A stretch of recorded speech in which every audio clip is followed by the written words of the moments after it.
السلام عليكم ورحمة الله وبركاته. الحمد لله رب العالمين،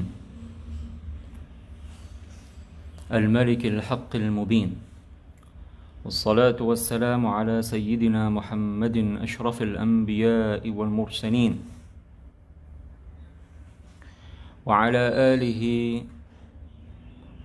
وصحبه الطيبين الطاهرين.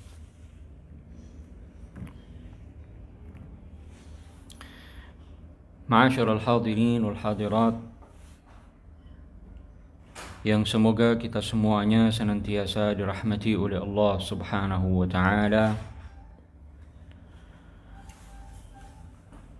Kembali kita bertemu dalam kajian kitab Nurud Duja min Aqidati A'immatil Huda.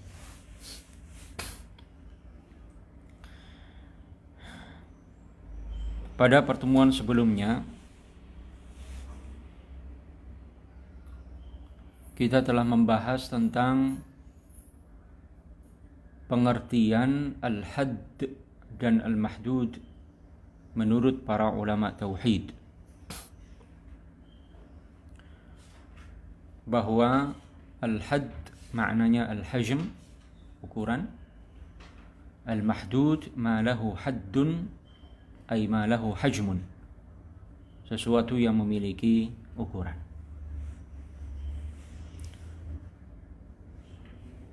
Penjelasan ini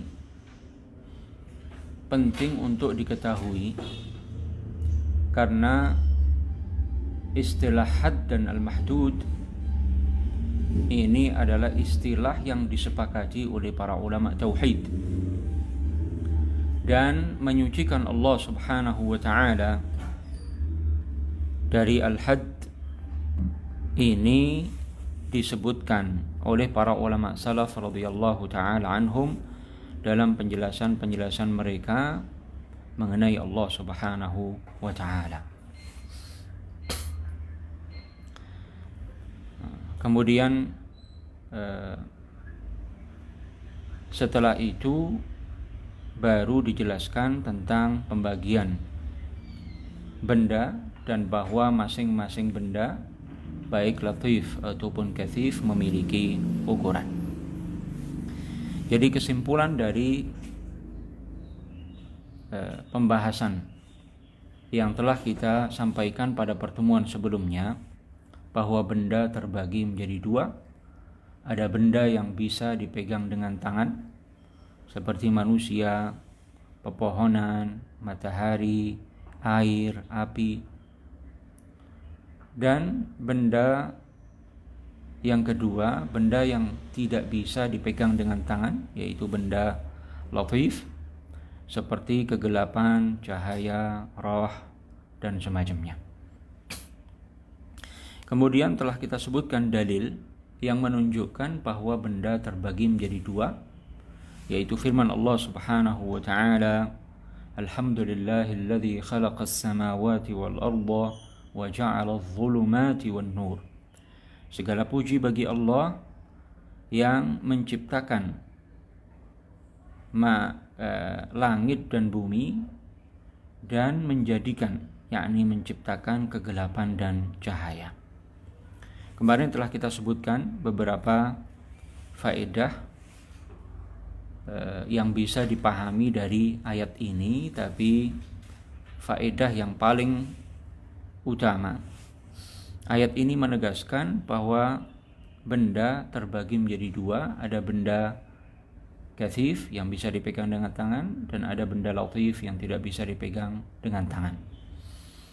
Ayat ini menegaskan bahwa Allah Subhanahu wa taala menciptakan langit dan bumi, dan ini dua contoh dari benda kathif.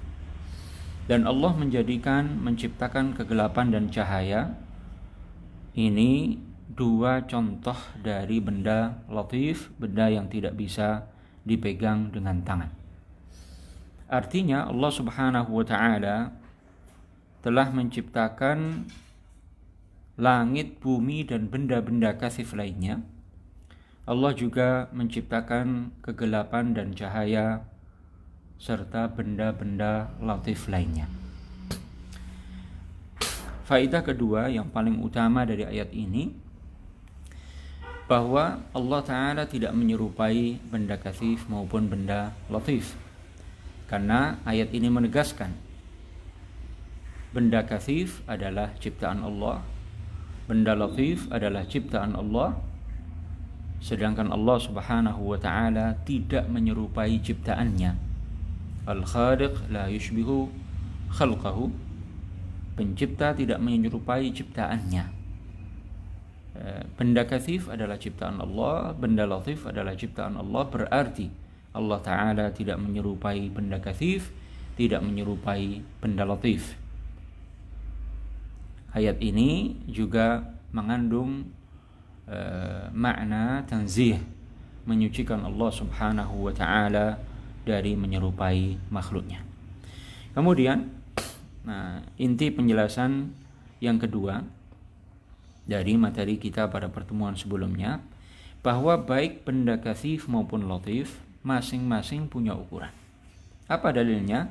Firman Allah Subhanahu wa Ta'ala, wa kullu syai'in 'indahu bimiqdar, dan segala sesuatu telah ditetapkan masing-masing dengan ukuran-ukuran yang telah ditetapkan oleh Allah Subhanahu wa Ta'ala. Jadi apapun makhluk, benda, baik yang bisa dipegang dengan tangan maupun yang tidak bisa dipegang dengan tangan, masing-masing punya ukuran yang telah ditetapkan dan dikehendaki oleh Allah Subhanahu wa Ta'ala. Pada kesempatan pertemuan kali ini akan dijelaskan oleh pengarang kitab ini bahwa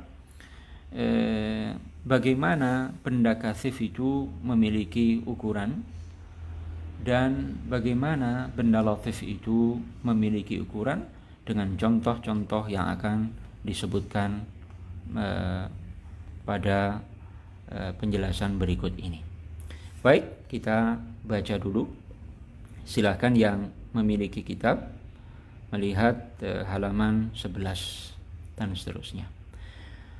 Qala al-muallif rahimahullah, amma 'anil jismil katsifi fa syai'un zahirun.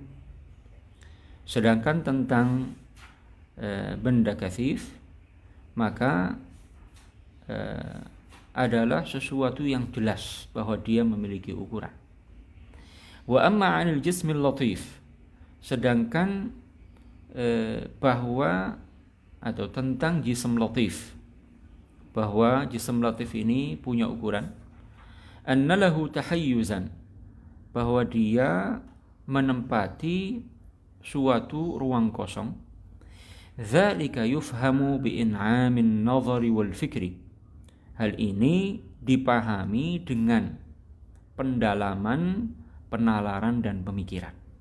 Artinya, untuk memahami bahwa benda latif itu memiliki ukuran, bahwa dia menempati ruang kosong, ini butuh pemikiran, butuh perenungan, butuh penalaran.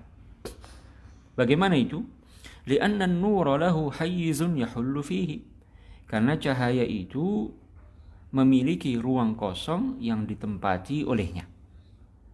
Nurus syamsi, cahaya matahari, yamtaddu, ya, memanjang, meluas, ila misahatin, hingga ke suatu luas, ya, ya'lamuha Allah, yang diketahui oleh Allah. Miqdaruhu wasi'un, ukuran dari sinar matahari itu luas. Wa amma miqdaru nuri syam'ati, sedangkan ukuran cahaya lilin, fa asgharu, maka ukurannya lebih kecil. Wa tilkal hasyaratu,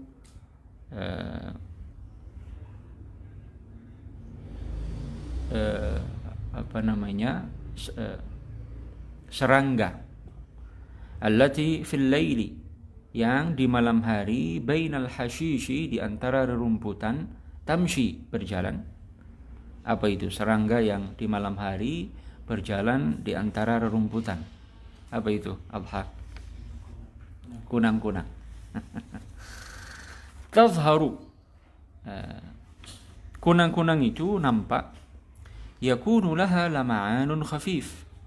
Dia memiliki sinar atau gemerlap yang kecil. Hadhihi aydan, ini juga ja'alallahu nuraha, Allah menjadikan cahaya kunang-kunang ini bihadzal qadris shaghir, dengan ukuran yang kecil ini. Wa amma a'zamul anwari fanurul jannah, sedangkan cahaya yang paling agung adalah cahaya surga. Fakullun, jadi masing-masing dari cahaya-cahaya yang disebutkan, lahu haddun, memiliki ukuran, wa miqdarun, sama, memiliki ukuran, yantahi ilaihi, yang berujung kepadanya.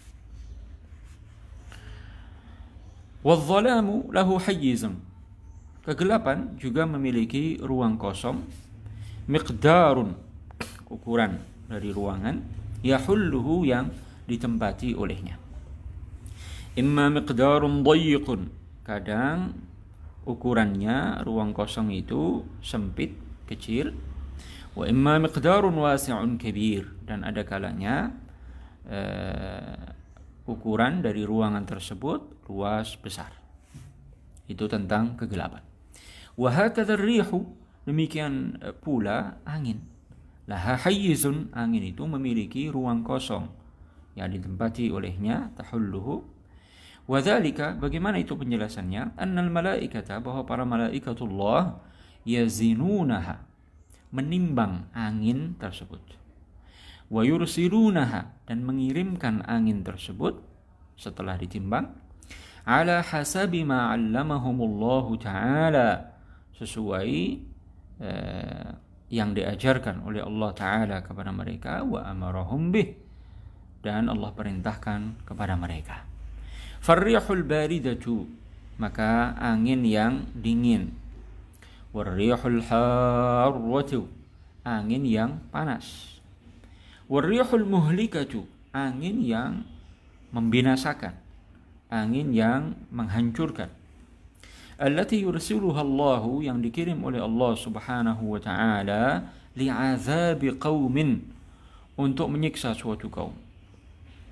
Wallati yursiluha, dan angin yang dikirim oleh Allah, lirrahmati, sebagai rahmat Allah.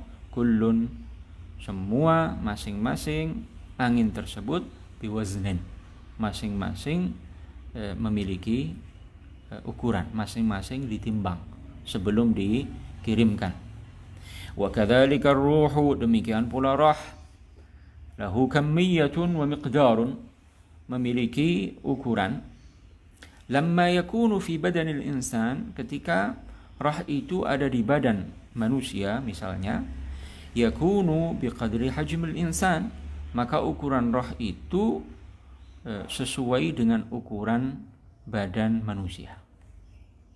Walamma yufariqu hadzal jasad al-kathifa, dan ketika roh itu berpisah, meninggalkan jasad yang kathif ini, jasad yang bisa dipegang dengan tangan ini, jasad manusia, maka kemana roh itu? Yakunu mutahayyizan, maka roh itu bertempat fil hawa, di udara. Min duni an yakuna muttasilan, tanpa roh itu menempel, ya, bersambung, bijasadihi, dengan jasadnya, alladzi faraqahu, yang telah ditinggalkan olehnya. Fal makhluqu, kesimpulannya, makhluk la budda an yakuna lahu hayyizun, pasti memiliki ruang kosong, memiliki ukuran, saghirun au kabirun, kecil maupun besar. Ma'asyiral muslimin wal muslimat rahimakumullah. Jadi bagaimana benda kathif itu memiliki ukuran, itu sudah jelas. Kita semuanya memahami itu. Kita semuanya mencerna itu dengan mudah, bahwa benda kathif memiliki ukuran. HP yang ada di tangan kita jelas memiliki ukuran, panjang, lebar, kedalamannya, ketebalannya, jelas. Manusia juga begitu, memiliki panjang, lebar, kedalaman, ketebalannya, ya. Jelas bahwa benda kathif, benda yang bisa dipegang dengan tangan, memiliki ukuran, itu mudah dicerna, mudah difahami, ya. Nah, sedangkan bahwa benda latif itu memiliki ukuran, nah ini butuh sedikit perenungan dari kita, atau bahkan perlu renungan yang mendalam, pemikiran yang mendalam. Makanya tadi diberikan contoh-contoh untuk mempermudah bagaimana memahami bahwa benda latif itu memiliki ukuran. Contoh pertama yang disebutkan adalah cahaya. Cahaya itu jelas makhluk. Allah Ta'ala berfirman, wa ja'ala dhulumati wan nur. Allah yang menjadikan, yakni menciptakan kegelapan dan cahaya. Cahaya itu makhluk, cahaya itu ada, cahaya itu diciptakan oleh Allah Subhanahu wa Ta'ala, dan cahaya itu bermacam-macam. Masing-masing cahaya punya ukuran-ukuran tersendiri. Tadi dicontohkan, cahaya matahari memiliki ukuran. Ukurannya lebar, luas, ya, sesuai dengan jangkauannya. Ya, saat matahari terbit dan seterusnya, itu cahayanya menjangkau areal yang sangat luas. Ya, nah, berarti apa? Dia punya ukuran seluas daerah, seluas wilayah yang dia isi. Itu cahaya matahari, ukurannya luas sekali. Cahaya lilin ukurannya jauh lebih kecil. Cahaya kunang-kunang, ya, serangga yang berjalan di tengah rerumputan di malam hari, itu juga punya ukuran cahayanya, ukurannya kecil, ya. Sedangkan cahaya yang paling agung adalah cahaya surga. Nah, ini dengan contoh-contoh ini kita bisa tahu bahwa setiap cahaya itu punya ukuran. Ya, cahaya kunang-kunang punya ukuran yang sangat kecil. Cahaya lilin punya ukuran yang lebih besar dari cahaya kunang-kunang. Kemudian cahaya matahari ukurannya jauh lebih luas lagi. Ya, kemudian cahaya surga, cahaya yang paling agung, yang paling besar, yang paling luas ukurannya. Ya, nah jadi dari sini kita bisa memahami bahwa cahaya itu masing-masing punya ukuran. Benda latif itu punya ukuran. Contoh lain, kegelapan. Kegelapan juga punya ukuran. Ya, ketika kita malam-malam misalnya berada di luar rumah tanpa penerangan, maka kita akan lihat kegelapan menyelimuti tempat di mana kita berada. Tapi ketika kita masuk ke rumah dan di dalam rumah ada penerangan misalnya, maka otomatis kegelapan itu menjadi sirna. Ya, berarti apa? Kegelapan itu punya ukuran. Ukurannya berujung pada saat cahaya kegelapan di luar rumah tadi. Kegelapan di luar rumah habis di sana, sementara dalam rumah diterangi oleh cahaya, ya, sehingga apa? Itu menunjukkan kegelapan itu juga punya ukuran. Begitu pula angin juga memiliki ukuran. Bagaimana penjelasannya? Allah Subhanahu wa Ta'ala memerintahkan para malaikatullah. Ada malaikat yang ditugaskan untuk mengurus angin, ya. Nah, ada angin yang suhunya dingin, ada angin yang suhunya panas, ya. Ada angin yang dikirimkan oleh Allah sebagai rahmat untuk untuk kita. Ada angin yang dikirimkan oleh Allah sebagai azab untuk membinasakan, memporak-porandakan, ya, sebuah negara, sebuah daerah, ya.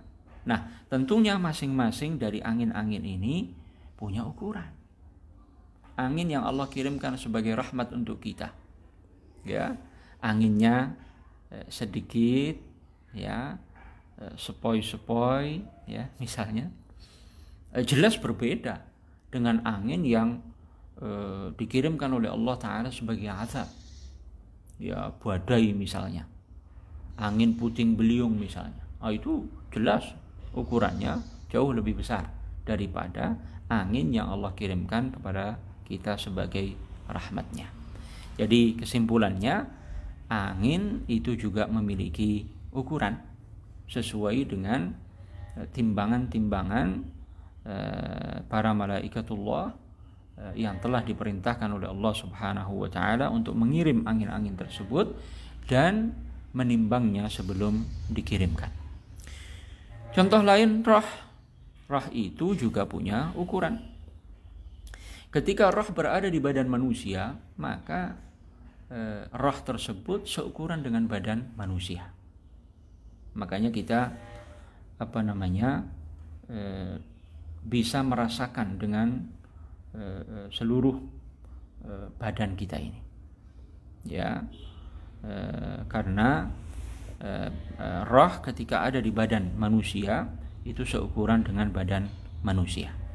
Dan ketika roh ini berpisah dari badan manusia, maka ketika manusia meninggal, roh berpisah dari badannya, roh itu juga tetap menempati sebuah ruangan, ya, punya ukuran, ya, dia bertempat atau menempati udara tanpa menempel atau bersatu dengan jasad seseorang, dan dia punya ukuran tersendiri saat berada di udara tersebut.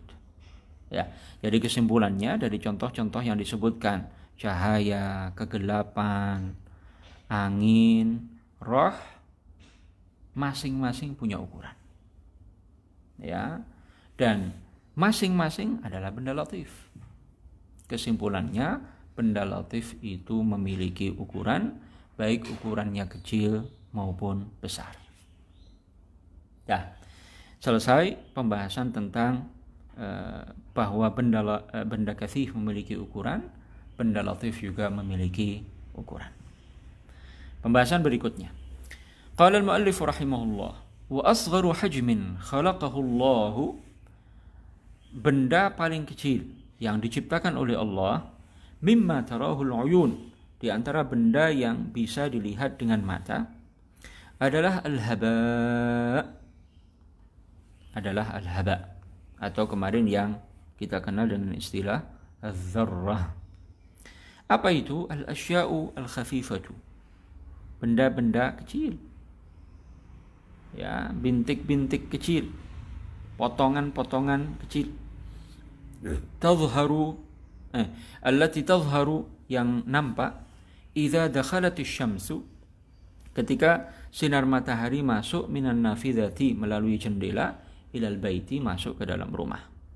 Kal ghubari, seperti debu, tapi bukan debu.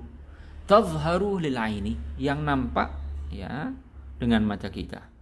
Hadhil qita'u, potongan-potongan kecil ini, yuqalu laha al-haba, dinamakan al-haba. Wa yujadu asgharu minha, dan ada benda yang lebih kecil dari al-haba, dari az-zarrah. Tapi apa? La tarahul uyun, tidak bisa dilihat oleh mata. Min syiddati tanahihi fil qillati was-shighar, karena saking mentoknya dalam ukurannya yang kecil. Artinya ada benda yang lebih kecil dari al-haba, tapi dia tidak bisa dilihat karena dia sangat kecil. Kekecilannya itu mencapai batas yang terkecil. Walahu hajmun, dia punya ukuran. Wa huwa asgharu hajmin khalaqahu Allah, dan dia adalah benda terkecil yang diciptakan oleh Allah Subhanahu wa taala. Wa huwa al-jauharul fardu. Ya, benda terkecil yang Allah ciptakan ini dikenal dengan nama al-jauharul fardu, al-juz'ul ladzi la yatajazza, yaitu bagian terkecil dari setiap benda, alladzi la yatajazza'u, yang tidak bisa dibagi-bagi lagi. Hadza asgharu kammiyatin, ini adalah ukuran yang terkecil, khalaqaha Allah Ta'ala, yang diciptakan oleh Allah Ta'ala, wa huwa aslul ajsami wal hujum, dan al-jauharul farid ini adalah asal dari semua benda, asal dari semua ukuran. Kita jelaskan. Ada dua benda yang masing-masing disebut asgharu hajm, benda terkecil, tapi dengan kategori yang berbeda. Benda terkecil ya yang bisa dilihat dengan mata itu adalah al-haba. Benda terkecil yang tidak bisa dilihat oleh mata adalah al-jauharul fard. Ya, saya ulang. Benda terkecil yang bisa dilihat oleh mata adalah al-haba atau az-zarrah. Benda terkecil yang tidak bisa dilihat dengan mata adalah al-jauharul fard. Benda terkecil yang bisa dilihat oleh mata, al-haba atau az-zarrah, itu adalah bintik-bintik kecil, potongan-potongan kecil yang ada dalam sinar matahari ketika masuk ke dalam rumah melalui jendela dan semacamnya. Potongan-potongan kecil dalam sinar matahari itu yang terlihat oleh mata kita seperti debu, tapi dia bukan debu. Itu adalah benda terkecil yang terlihat oleh mata. Ya, benda terkecil yang terlihat oleh mata ini dinamakan al-haba atau az-zarrah. Sedangkan benda terkecil dengan kategori yang lain, benda paling kecil yang diciptakan oleh Allah Subhanahu wa taala, yang karena sangat kecilnya maka tidak bisa dilihat dengan mata. Ya, tidak bisa dilihat dengan mata. Benda terkecil ini dinamakan al-jauharul fardu. Namanya al-jauharu al-fardu. Jauhar yang satu. Ya, ini benda yang paling kecil yang diciptakan oleh Allah Subhanahu wa taala. Al-jauharul fardu itu apa? Al-juz'ul ladzi la yatajazza. Al-juz'ul ladzi la yatajazza. Bagian terkecil dari suatu benda yang tidak bisa dibagi-bagi lagi. Bagaimana penjelasan lebih lanjut? Kita jelaskan. Jadi benda itu, baik benda kathif maupun latif, dari sisi lain bisa dibagi menjadi dua. Ya, jirm atau hajm, ya, itu dari sisi lain terbagi menjadi dua, yaitu al-jauharu al-fardu dan al-jism. Ya, jadi hajm atau jirm, ya, itu juga dilihat dari sisi lain bisa dibagi menjadi dua. Yang pertama al-jauhar al-fard, yang kedua al-jism. Al-jauhar al-fard itu artinya jauhar yang satu. Al-jauhar al-fard itu adalah aslu al-ajsami wal hujum, asal dari semua benda. Al-juz'ul ladzi la yatajazza, bagian dari benda yang terkecil yang sudah tidak bisa dibagi-bagi lagi. Sedangkan benda dengan makna jism itu adalah ma tarakkaba min jauharaini fa akthar. Ya, sesuatu yang tersusun dari dua jauhar atau lebih. Jadi al-jauharan al-mu'talifan fa akthar, dua jauhar yang bergabung atau lebih itu namanya jism. Ya, dua jauhar yang bergabung atau lebih itu namanya jism. Sementara jauhar itu bagian dari jism. Hadirin hadirat rahimakumullah. Jism, benda apapun, ya, kathif atau latif, itu tersusun dari ajza, dari jauhar-jauhar. Jadi misalnya HP, ya, HP itu benda kathif.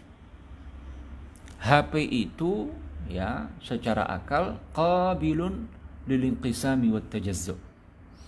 Dia menerima, ya, berpotensi, artinya tidak harus kita praktekkan.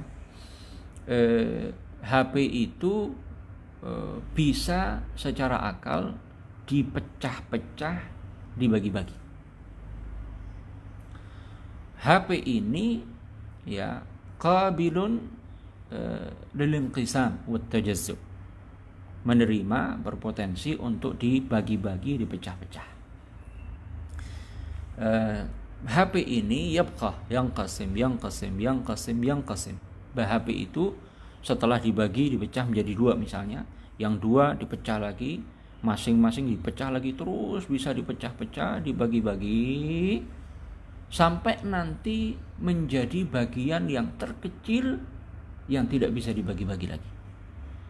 Bagian terkecil dari HP atau benda-benda lainnya yang sudah tidak bisa dibagi-bagi lagi karena sangat kecilnya, sudah mentok, sudah mencapai batas terakhir, ya, yang tidak bisa dibagi-bagi lagi.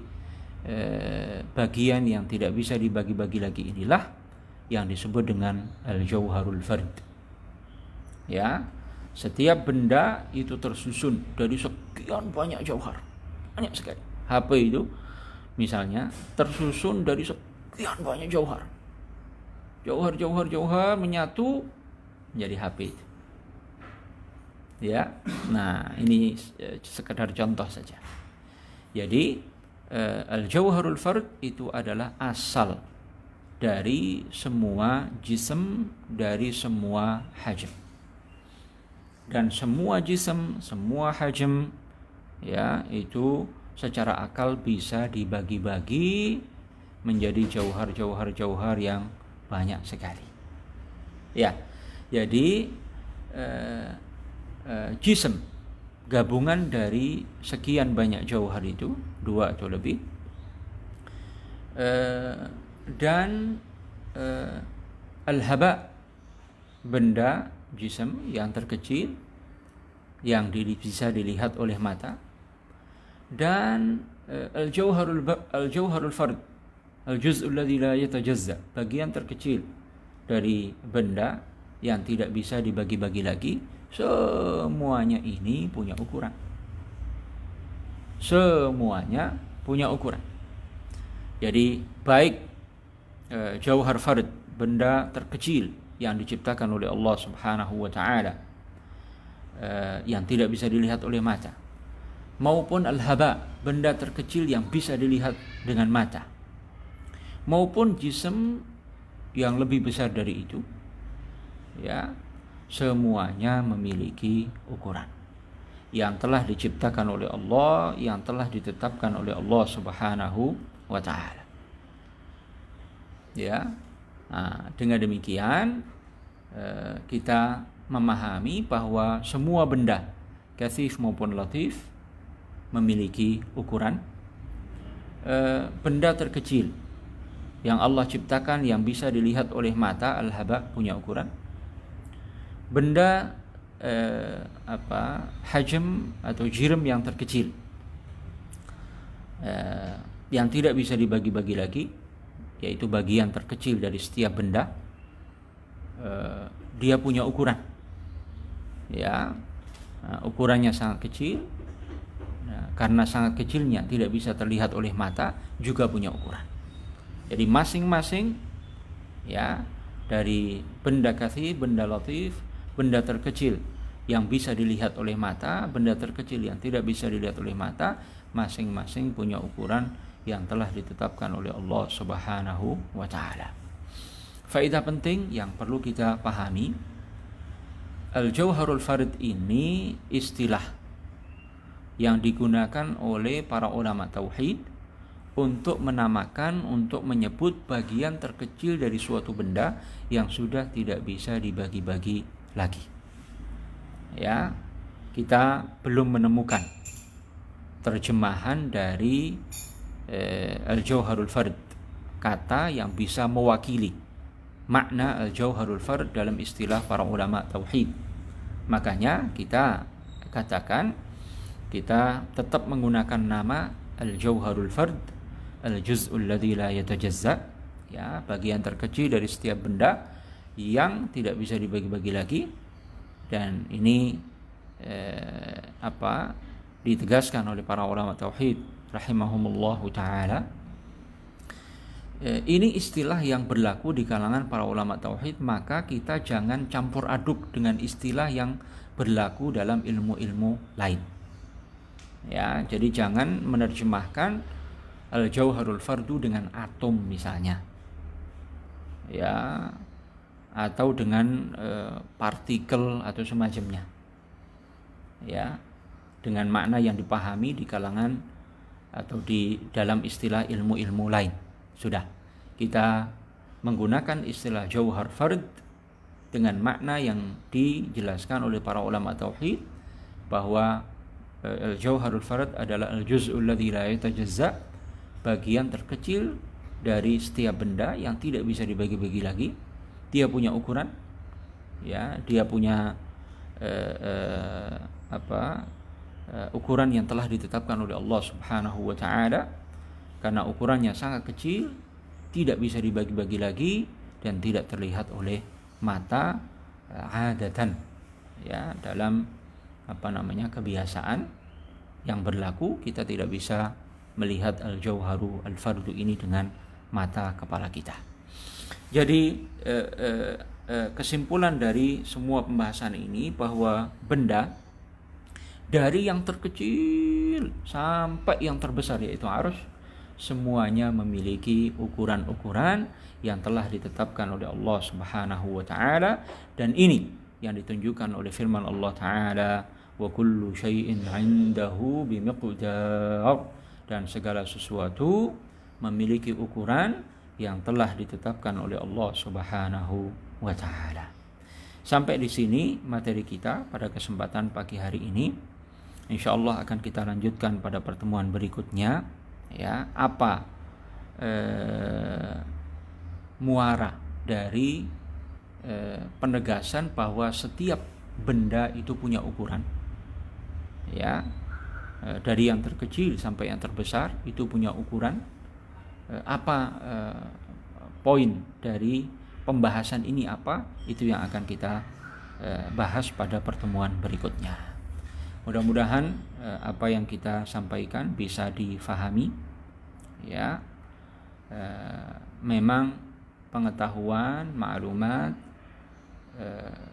kadang saat pertama kali kita dengar itu kita belum memahaminya dengan baik, belum memahaminya 100%. Tapi dengan kita ulang-ulang, ya, kita kembali dengarkan, kita kembali kaji, insya Allah pengetahuan-pengetahuan yang pertama kali kita dengar itu lambat laun akan bisa kita pahami dengan sebaik-baiknya.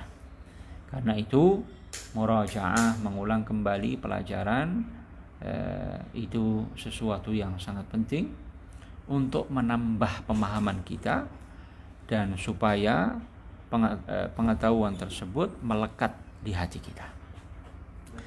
Mudah-mudahan bermanfaat. Kita akhiri dengan tahlil dan salawat 3 kali.